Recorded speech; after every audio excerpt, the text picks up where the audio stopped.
Hello, everyone. I'm Dr. Lisa L. Campbell, the Growth Motivator, and I'm back with another episode of 52 Authors, 52 Weeks. It's season two. We made it through last year, and I am so excited about the authors that you're going to see in 2025. But today, listen, today I have an author who I actually was trying to get on the show last year. They were very busy, had some things going on. And so I am so honored for so many reasons, which you'll all learn about, to have my author number two for 2025, Coach Latrea in the virtual building. And Latrea is the author of, let me make sure everybody can see it. All the lights, all the studio lights make a glare. But the name of the book is It's Not What It Looks Like. I'm not doing that anymore. So for the people in the back, I'm not doing that anymore. Welcome to the show, Coach Latrea. Hello, thank you so much for having me. So why don't you tell our listening, viewing audience a little bit about you? Now, let me just tell you, we are not going to tell them everything that's in your book. We want them to purchase their own copy. So we're going to stay real high level, but tell our listening, viewing audience a little bit about your background. I know when we were chatting before we started recording, you mentioned that you were in North Carolina and you was telling me how warm it was, and I was telling you how cold it is in Chicago. But as a person who has my grandfather, December 2024, turned 104. Oh my Um, both goodness. of my parents are in their 70s, my mother and father in law in their 80s. They're in Chicago, right? So Right, right. while my husband and I want to move, we got to take into consideration um, those five folks that we make sure are okay. In addition to my special needs daughter, so it looks like I'm gonna be hanging with this snow for at least, I don't know, granddaddy 104. I'm like, he just keep going and going and going. So I definitely want to stay here while they're alive. But enough of that. Tell us about you. Okay, well, my name is Coach Latrea Russ. I currently reside in Wilmington, North Carolina. I've been in the North Carolina area now for about, let's see, I've been here for 3 years. I lived in Fayetteville for 12. So I've been in the state of North Carolina overall between 15 and 16 years. Hard to believe I've been here that long, but yes, I've been here that long. I'm originally from the Washington, D.C. area. I'm born and raised in Washington, D.C. I migrated to North Carolina during my first marriage. My husband my ex-husband, Lord, my ex-husband was a civilian contractor for the government, and they moved us here for his job. So yeah, I am what you would well, I am a disabilities empowerment coach. And that's a new term for a lot of people because you've never heard of it before.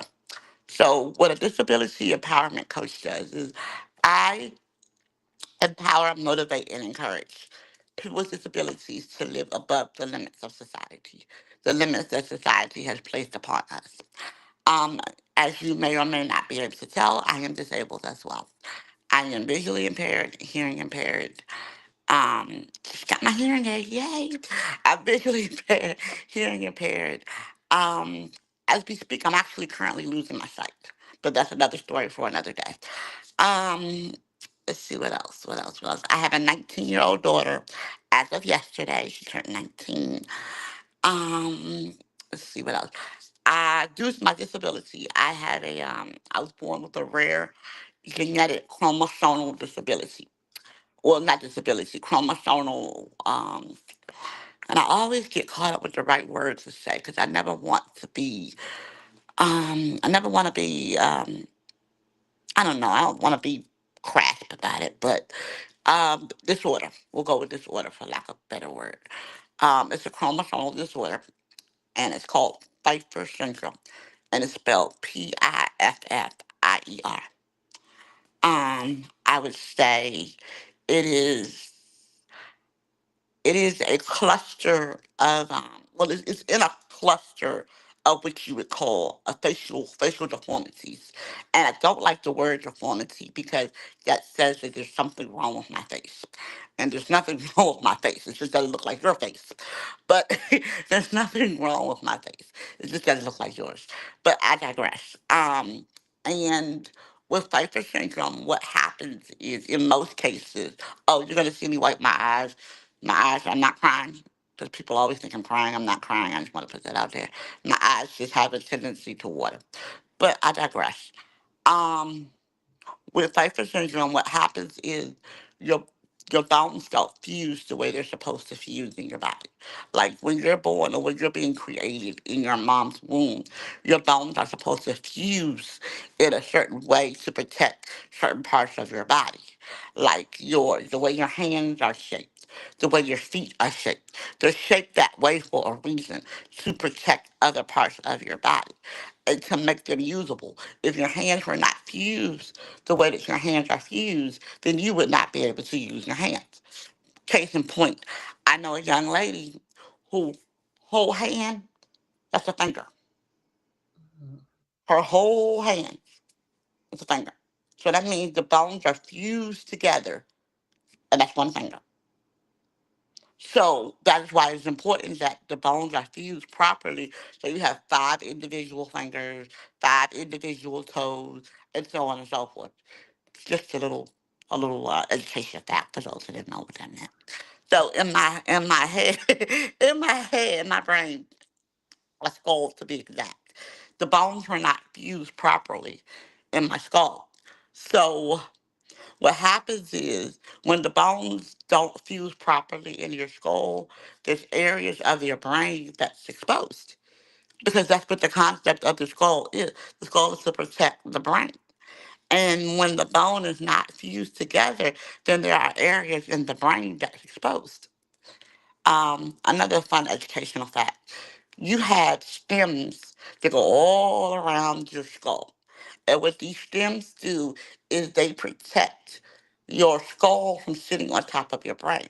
So the stems lift the skull up so that it's not resting on top of your brain. Well, when I was born, my skull was just kind of hanging out on my brain, just hanging out. It was just, hey, how you doing? Just hanging out there. So I had my first surgery when I was 2 months, 2 months old. I've had anywhere between 30, 40 operations from the age of 2 months old to the age of the last one I had was in 2009. Um, Yeah, I've had countless surgeries. Let me see. I've had surgeries where they didn't think I was going to make it out. I've had just countless things going on. Um, on top of that, well, no, because I'm going into the book now. You can go ahead and cut me off, cause I, cause I'll sit here and tell the whole Well, story. listen, you gave us a whole anatomy, disease process, little mini class. And I like how, there's a couple of things you said. So one of the things you said was that there was a deformity with your face, and my face, nothing wrong with my face. It just doesn't look like yours. And I know as a parent of a special needs daughter, and I'll just, very briefly say that my daughter was born with a condition called cytomegalovirus, and which causes some damage to different nerves. So, for example, she has severe hearing loss in both ears. So basically, she could be sitting in the room with us and you call her name and she's not going to turn around. But if it's a real, like, loud sound, you may get some movement from her. But so we communicate with her visually. But also, so outside of the hearing, she also has what's called microcephaly. So cephaly is the head. And so Yeah. instead of her head being like my size, her head is very small. And she's 32 years old. And so when people see her, she presents like she's like maybe like 10, or so. But then they find out like, oh, she's a whole she's a A whole whole grown adult. woman, right? Whole adult. But something you said in your book, and this was in the back of the book, and then we'll get to the front. But since we had a little time from the time I read the book to the time we actually had the opportunity to record your episode. I reread, some portions, and one of the things you talk about, which I was like, yes, that there's this misconception that people with disabilities don't live normal lives. And when you said, y'all think we don't have sex and we have sex, I was like, well, okay. we No, I think what happened there, you kind of thought about your daughter, and I'm like, you're like, wait a minute, wait a yeah, I minute. was like, Wait no, a she minute. ain't having no Hold sex. up, pump the brakes, pump the brakes, pump the brakes. Now, hold up now. Wait a minute. Wait a minute. So all right. So let's get in a little bit to the book. So I love um the dedications that you put in the book. And as a mother of a special needs daughter, your book really was very emotional for me, because as I read certain sentences, I said, I wonder if people are saying these things about my daughter. But nonetheless, there was one sentence that I highlighted, and I had to when I read it, I highlighted it. So for those of you who haven't tuned into the show before, when I read my books, I read, highlight, reflect. But there was this one sentence that made me gasp for air. And it said, if I had a child that looks like you, I would throw it in the trash. That sentence literally took my breath away, because what many people don't realize, we are all 1 second away from something happening to us. And not that, my daughter's situation is better than your situation, but I know from a personal perspective how 1 second changed my life. Last September, I was walking down the steps at my younger sister's house, and in seconds, I fell down the steps, fractured my ankle. And so now I went from a person who was moving about the country to a person who was confined to my bedroom. And so I had surgery. I had to stay off my foot, for 6 weeks.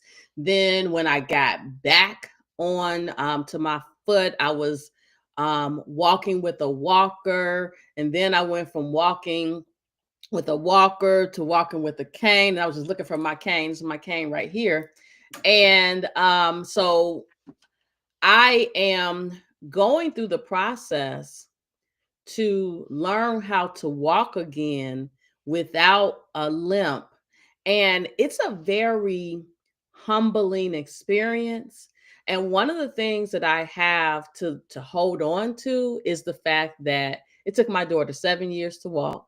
So if it takes me 7 months to, be able to walk without the cane, I'm here for it, because I have an appreciation for how, when life gives you lemons, you make lemonade, right? Right. And so I really appreciate how you were vulnerable to share your story, to have your photo on the cover, and the people who are supposed to read this book, they're going to read this book, because it's something that they need. You know how you say you didn't even know you needed something? Well, reading this book really brought up a lot of emotions for me, because there's this, what happens to your child when you're no longer here? Who's Right. going to take care of Right. them? Right. So Right. Right. you being a disability advocate, I know that you deal with all sorts of questions, and I've had to advocate for my daughter as well, and sometimes it's not pretty. Let me No, just say that. it's not. It's not. So, Um, okay, go ahead. no, what I was going to say is, when I first started my work, I used to do workshops for children, well, not children, young adults, because they don't like to be called children, young adults that were transitioning from their parents' home and they wanted their own space. Okay. And then I would do a separate workshop for the parents because what a lot of times parents are just so, they're used to caring for their child. They're used to being their child's all in all. They're used to being, they're the ones at the hospital. They're the ones at the doctor. They're the ones at the therapist. They're the ones that's taking off from work. They're the ones doing this. They're the ones doing that. And then when the child gets to a certain age and they decide, okay, mom, you know, I want to try to do this on my own now. And then the first thing that pops into a parent's mind is, well, what about me? I've been here all this time. What about me? And I can say that because my daughter has, she's 19 and she has severe ADHD along with some other things going on. So, with that being said, I completely understand that. But what I tell parents of disabled children is you have to raise your child like you're not always going to be here. You have to instill the values and the principles. You have to, when that child comes out the womb, you have to start teaching that child how to be independent. Now, I know it doesn't seem fair, and I know it doesn't seem right, and I know it doesn't seem logical, I guess, but you have to look at it from the sense of, at the end of the day, there's going to come a day that you're going to close your eyes and you're no longer going to be here. And you should want your child to be self-sufficient, self-reliant, independent, and have the ability to care for themselves. Are they going to make mistakes? Of course they are. Are they going to do some stuff that you probably taught them not to do? Of course they are. Why? Because they're human. I mean, are they going to walk out and leave the door unlocked? Yeah, that might happen a time or two. Are they going to cook something on the stove and then walk away and forget to turn the stove off? Mm, The likelihood that that's going to happen might happen a time or two. But and then when I said, but what we do to combat that is we put things in place so that doesn't happen more often. We put things in place. We teach them how to go back and check. We teach them how to, if you smell something, go check the stove. We teach them how to think in that reality because the reality of it is that you're not always going to be here. Yeah, they might live with you for an extended period of time, but at the end of the day, you're not always going to be here. There's going to come a point in time in your life where you're going to get older and you're not going to be able to take care of them, or you're going to get to a place in your life where the Lord has called you home. So we have to set the stage for them to be successful without you. Absolutely. I love that. I mean, and that's honestly, that's all children, right? But Yeah, you know what? especially, Somebody else told me that. Somebody else told me that. That oh well, yes, all parents should be doing that. I was like, yeah, all parents should be, but it's different for children that have disabilities because the simple absolutely. fact of the matter is that, and I hate to say it like this, but this is just the reality of the world we live in. Children that become adults with disability already have the X on their back. When they walk out the door, they're already assumed that they don't know any better. It's already assumed that they're slow or that.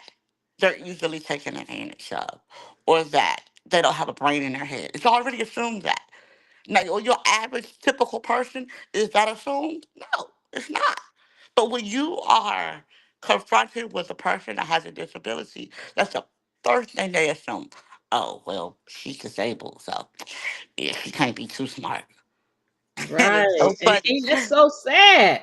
But So it is. But like I said, that's just the world that we live in, and we can't change that. I tell people all the time, you can't change how people are, but you can change how you react to how people are. You can't change absolutely. them, but you can change your reaction to them. Yes. So listen, I got a question for you. So what I know when I wrote my book, I had a reason for writing it, but what made you decide to sit down and share your story with the world? Baby, let me say something. Let me just be real with you about this book. I did not want to write that book. I had Mm, no desire to write that book. None. None at all. And it was so bad where it took me almost 3 years to write it, which it shouldn't have took me that long, but it did. Because I just kept putting it all, putting it all, putting it all, putting it all, putting it all, putting it all, putting it all. I didn't want to write it. Because not only does it talk about my disability, but it talks about my family life as well. So it brings up some stuff there that, I just didn't want to write about.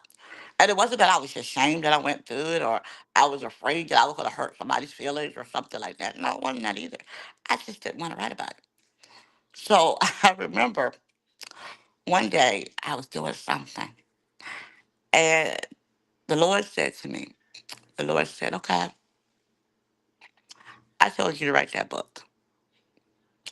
You don't want to write the book? Don't write the book. But guess what? Every door that you try to go into will close until you write that book. Baby, when I tell you, every door I tried, everything I tried until that book was published, closed, slam in my face. Everything, slam in my face until I put that number. I was like, I think I put that in there. I was like, okay, God, all right, fine, fine. So yeah, but that's what happened. I initially did not want to write the book. I hesitated for a long time about writing it. But looking back on it, I'm kind of glad I did because I see the people that it touches. I see the people that read it as just an amazement. I see the people that have I have a girlfriend in my job and she read it and she was like, the array of emotions that I felt while reading this book. She said, I was angry, I was mad, I was sad, I was happy, I was crying, I was laughing. So the fact that people can look at my story and not feel sorry for me and not feel sorry for what I went through. Because guess what? Nothing that's in that book that I've experienced had anything to do with me. Yeah, I experienced it and I went through it, but it had nothing to do with me. It had everything to do with the person that's going to read that book, the hope that it's going to give to somebody that reads that book, the motivation that somebody might need that's going to read that book. So a lot of times we go through stuff and we are so self-absorbed and we're so self-centered. We like, why me? Why do I have to go through this? Why me? And then if you stop and think about it, somebody's going to need your story. Somebody's going to need, even you, somebody's going to need your experience. Somebody right now has a child in the same predicament that your child is in. And when you share your story, you're going to give them hope for their child. Like, wow, okay, well, if she can be this optimistic about her situation, and she can be this, this, this, this, this, not confident, but this optimistic and lighthearted about it, then it's not so bad after all. Absolutely. Absolutely. So listen, our time is almost up, but I have to know.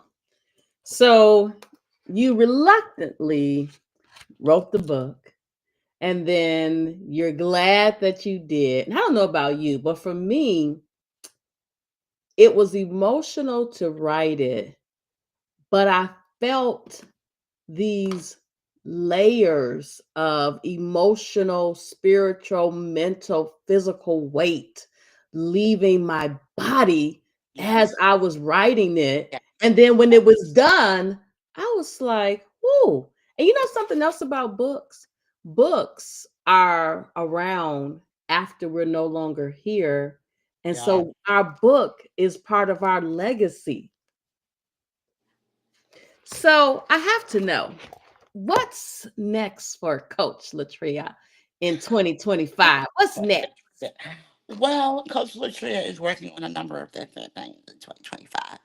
I'm working on a podcast that I'm going to release around the first of the year. It's called The Inconvenience of Disability. Um, and that podcast is just going to be about how sometimes being disabled can just be so inconvenient.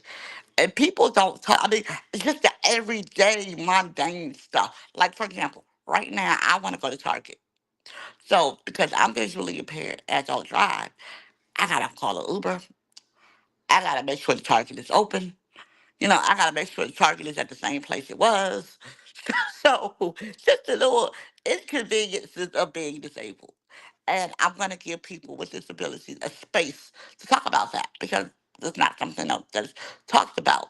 But talk about it in the sense where they're not, oh, poor you. I'm so sorry. No, it's not. No, it's not even that type of party. At least not over here. It's about Um, resilience. yeah, and so that's one thing I'm going to do. I'm working on an anthology for business owners that have disabilities. So I'm in a group with a bunch of business owners and entrepreneurs that have disabilities, but we own businesses. So, and that sheds a different light on disability as well. It sheds the light on, outside of what the common people think that disability is. It sheds the light on what disability really is or what it could be. So I got that going on.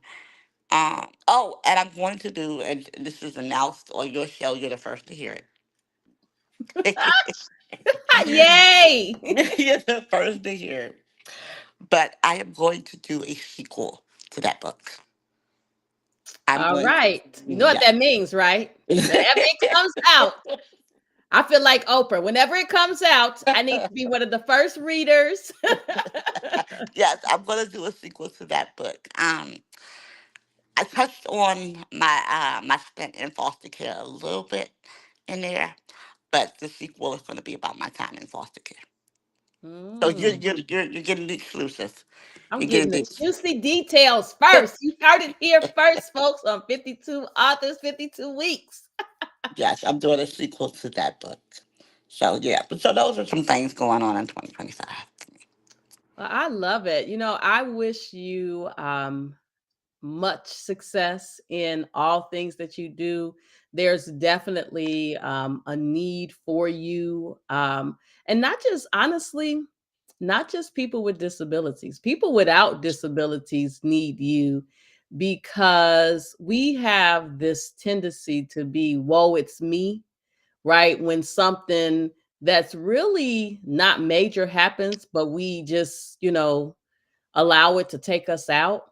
And, Hmm. just seeing your positivity, just seeing how you're like, I'm doing this, and this, that gives me so much hope. Because even though I'm the growth motivator, sometimes the growth motivator needs to be motivated. And when I think about my daughter who requires 24-hour care, um, I'm reminded of the day that I sent her off to live in a residential facility. And I did it not for me. I did it for her. And the moment I realized that I wasn't a physical therapist, I wasn't a speech therapist, I wasn't an occupational therapist, I'm not degreed in special education. Once I realized that there were people out there who could take her to the next level, that's literally when she started to grow.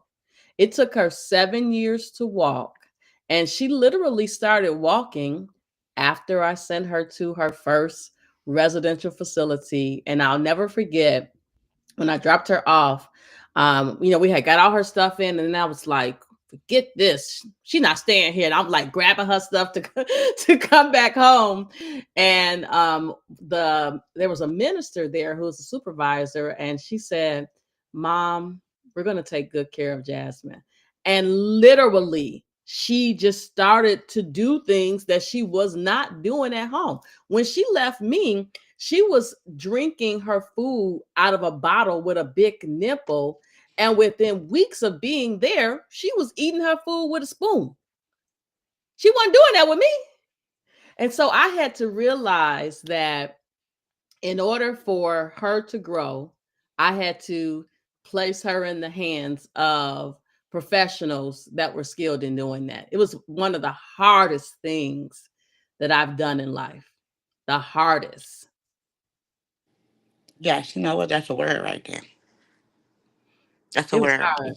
It was hard. Because yes, you know why it's a word? Because sometimes we want to do it all. We want our hands in it. We want to do it all. And then what we have to realize is that we got to put them in the hands of the skilled professional. And the Lord. Who's That's what I'm talking about. The skilled professional. We can't Yeah, do it all. We got to put yeah, them in the hands of the skilled professional. Is it easy? No, because you want to go in and you want to play offense. You want to play defense. You want to make your mo. You want to do this. You want to do that. And God's like, back up. I got this. I absolutely. got this. Well, listen, this is a great place to end. I'm so thankful that we were able to get you on the show. There are so many people who are going to be touched by this episode. And before we leave, please tell our listening, viewing audience where they can find you. Okay. Well, you look up under any rock. No, I'm playing. No, I am on most social media platforms. On Facebook, I am Latrea Anita Russ. That's my personal page. My company's page is More Than My Disability. That's on Facebook as well. On Instagram, I am Coach Latrea 79. Let me see. On TikTok, I am Speaker Latrea Russ, I believe. That's one page. And then Coach Latrea is another page on TikTok. So I have two pages on TikTok. Um, I have a YouTube channel, Coach Latrea. I believe that's just it. If you type in Coach Latrea on YouTube, it'll pop up. Then I have my website, www.coachlatrea.net. You can go there. You can purchase the book. You can purchase. I have other items on there as well. I have my other books on there. I have T-shirts. I have all types of merch and stuff on that website. So if you would like to go there, you can go there. And my email address, coachlatria@gmail.com. Feel free to drop me a line. I usually respond back. Or the best way to get a hold of me, and this is not a shameless plug, is to go to the website and join the mailing list. And I'm one of those coaches that if you email me from my website, I will email you back. I personally will email you back. I just like to be hands on with people. So yeah, but that's basically it. All right. Well, thank you so much. And when this show airs live, we will have those links on the show so folks can find you. But listen, everyone, this has been another episode of 52 Authors, 52 Weeks with me, your host, Dr. Lisa L. Campbell. I will see you all next week.